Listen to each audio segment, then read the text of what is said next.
फलाने दिन को नहाना, साबुन लगाना नहीं, फलाने दिन को कपड़ा धोना नहीं, उस दिन को नाखून काटना नहीं, क्या ये धर्म है? क्या ये किसी शास्त्र की परंपरा में लिखा है? भागवत जी ऐसा कहती हैं, गीता जी ऐसा कहती हैं, रामायण में कहीं लिखा है? अगर नहीं है तो इसका मतलब ये धर्म नहीं है। जो चीज आपके भीतर डर पैदा करे, भय प्रकट करे, वो धर्म नहीं हो सकता, क्योंकि धर्म हमेशा भय मुक्त बनाता है, हमारे डर को हमसे दूर करता, भय मुक्त करता है, वही धर्म होता है। जो हमारे भीतर भय को घर बना दे, भय का पूरा एक आडंबर बना दे, वो धर्म नहीं हो सकता।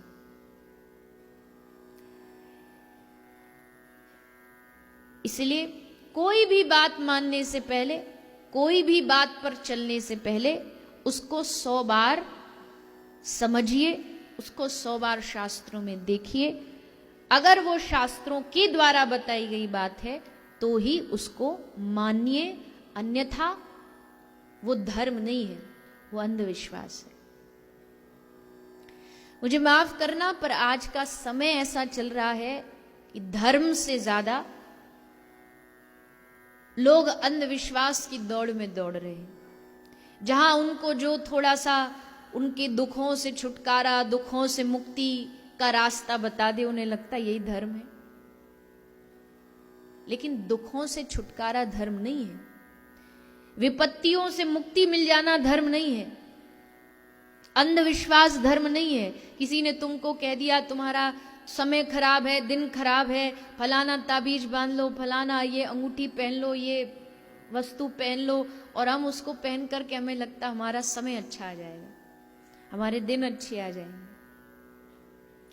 किसी का समय कुछ पहनने से नहीं बदलता है, समय बदलता है अपने कर्मों को बदलने से।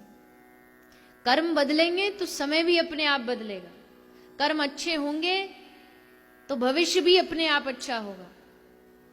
इसलिए यहां तहां जाकर के भटकते रहते हैं, गलत चीजों को अपनाते रहते हैं, ये सब अंधविश्वासों से दूर रहें, धर्म के रास्ते पर चलें, पर अंधविश्वास के रास्ते पर न चलें। दूसरी चीज धर्म के बारे में कही गई, धर्मस्य ह्याय पवर्गस्य नार्थोर्था योपकल्पते नार्थस्य धर्म कांतस्य कामो लाभाय ही समृतय। धर्म और अर्थ ये जीवन के दो अहम हिस्से हैं। एक ग्रस्त धर्म के लिए दो चीजें, धर्म भी जरूरी है, अर्थ भी जरूरी है, अगर आप ग्रस्त में जीते हैं तो। लेकिन दोनों की मात्रा कितनी होनी चाहिए वो आपको निर्धारित करना होगा। धर्म कहां उपयोग करना है, अर्थ कहां उपयोग करना है, वो आपको निर्धारित करना होगा। आज हमने जहां धर्म को उपयोग करना था वहां अर्थ को रख दिया है। अर्थ माने, अर्थ किसको कहते? पैसा, संपत्ति, धन दौलत आदि। और जहां अर्थ को रखना चाहिए था वहां धर्म को रख दिया है। धर्म भीतर की वस्तु है, दिखावे की वस्तु नहीं, बाहर की चीज नहीं है। अर्थ बाहर जीवन जीने के लिए जरूरी है, लेकिन हमने दोनों को उल्टा कर दिया।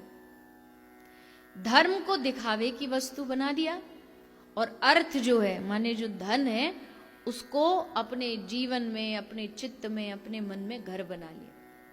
दोनों को उलट पुलट कर दिया। इसी कारण आज लोग आपको धार्मिक बहुत दिखते होंगे।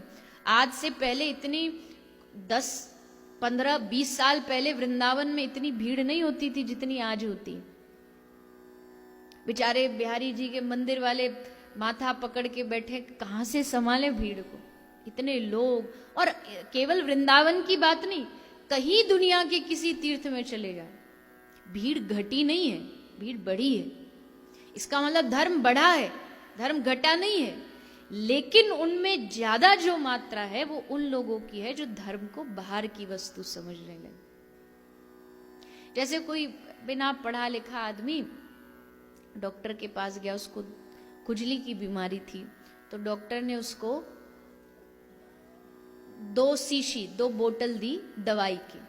एक दवाई थी जिसको उसको पीना था और एक दवाई थी जो जिस पे लिखा होता फॉर एक्सटर्नल यूज ओनली, तो उसको दोनों दवाई दी कि भैया इसको पी लेना 2 ढक्कन, और इसको बाहर जहां तुमको खुजली वहां लगा लेना। घर ले आया, पढ़ा लिखा था नहीं, थोड़ा सा भोला सा था, तो दवाई देखा, दोनों की बोतल एकदम सेम थी, रंग भी सेम था, दिखने में भी एकदम एक जैसी लगती थी। तो क्या किया, जो पीने वाली जो दवाई थी उसको अपने रोग पर, खुजली पर लगा रहा है, और जो बाहर लगाने वाली दवाई है उसको पी रहा है। तो क्या रोग ठीक हो जाएगा? ऐसा करने से क्या रोग ठीक हो सकता है? हाँ ना तो बोल दो। रोग ठीक की तो बात छोड़ दो, उल्टा कोई रिएक्शन हो गया तो और लेने के देने पड़ जाएंगे। अर्थ अंदर की वस्तु थी, उसको बाहर लगा लिया, यानी अर्थ बाहर की वस्तु थी, उसको भीतर, माने धन को भीतर घुसा लिया, और धर्म जो भीतर की वस्तु थी उसे दिखावे की वस्तु बना दी। रोग तो ठीक नहीं होगा, उल्टा रिएक्शन का डर है, कुछ भी हो सकता है। इसलिए धर्म जो है वो दिखावे का नहीं है, धर्म भीतर होना चाहिए, अध्यात्म भीतर होना चाहिए। अब इस विषय पे बहुत सारे लोग बोल देंगे, हाँ हाँ हम भी तो यही कहते हैं कि भीतर वाली चीज होनी चाहिए, दिखावे की नहीं। ये जो तुम लगाते हो ना माथे पे और ये कंठी, ये सब बस दिखावे वाली चीज है। धर्म तो भीतर होना चाहिए, अध्यात्म तो भीतर होना चाहिए। कभी ये जो रोड पर ट्रैफिक पुलिस खड़ी होती है, आपने देखा है कोई एक नॉर्मल आदमी अगर खड़ा होकर के तुमसे कहो गाड़ी रोक दे, तो तुम उसको 100 गालियां सुना दोगे। अच्छा तू हमको सिखाएगा कहाँ रोके, कब चलाएं? वही अगर ट्रैफिक ड्रेस में खड़ा होके, ट्रैफिक पुलिस की वर्दी पहन करके कोई आदमी तुमसे कहे कि रुक जाओ, तो डर के मारे तुमको वहां रुकना पड़ेगा। क्यों? क्योंकि वो उसकी वेशभूषा की डिसिप्लिन है, उस वेशभूषा की ताकत है। वैसे ही अगर कोई माथे पे चंदन लगा के घूम रहा है तो ये उसका दिखावा नहीं है, बल्कि ये उसकी भक्त होने की एक वेशभूषा है। ये इस बात का सूचक है कि ये व्यक्ति भगवान के मार्ग पर चल रहा है।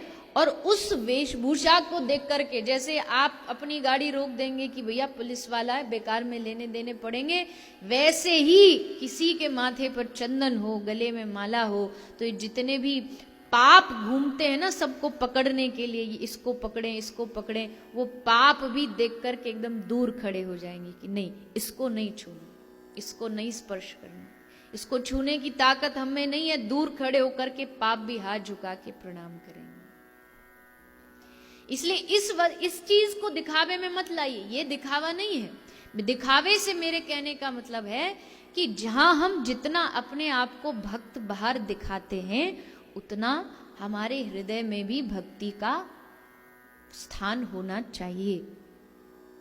एक तरफ हम भक्त बनते हैं, दूसरी तरफ हम हृदय से लोगों के बारे में इतना बुरा बुरा सोचते हैं, इसका ऐसा हो जाए, इसका वैसा हो जाए। वो व्यक्ति धार्मिक नहीं हो सकता। इसीलिए धर्म भीतरी वस्तु है, इसको भीतर से प्रकट करिए।